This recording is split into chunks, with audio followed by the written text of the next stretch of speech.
Good morning. Happy Friday. 3 things you should know. We're starting off here with a 30 mil. A 30 mil. You can see it says 30 there. 30 mil stud,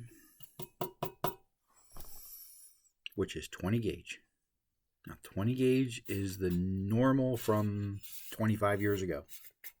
So, 20 gauge stud, 30 mil thick. They're making new studs these days. It's called an EQ stud. 20 gauge EQ stud is 18 mil thick. There's also a 20 gauge structural stud, which is 33 mil thick. So there's 3 different 20 gauge studs. The 20 gauge EQ, which probably what you're buying and using, because it's 18 mil thick, there's less metal in it, it's less expensive. So there's a 18 mil, 30 mil, 33 mil, and they're all called 20 gauge. These are 3 things you need to know.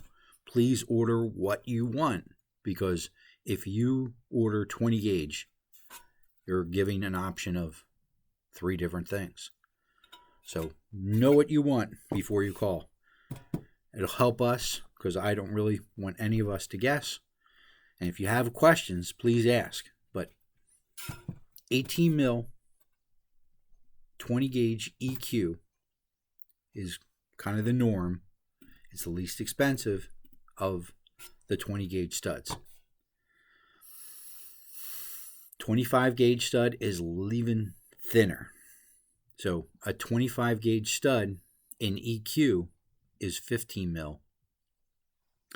An actual 25 gauge stud is 18 mil. I'm not making this stuff up. I wish I were. They'd pay me more if I did. But this is the reality. 20 gauge stud, EQ, 18 mil. 20 gauge stud, actual, 30 mil. 20 gauge structural, 33 mil. With a bigger flange. Because a structural stud usually has an 1 5/8 or larger flange. I'm trying to help. Have any questions? Give a call. Have a great weekend.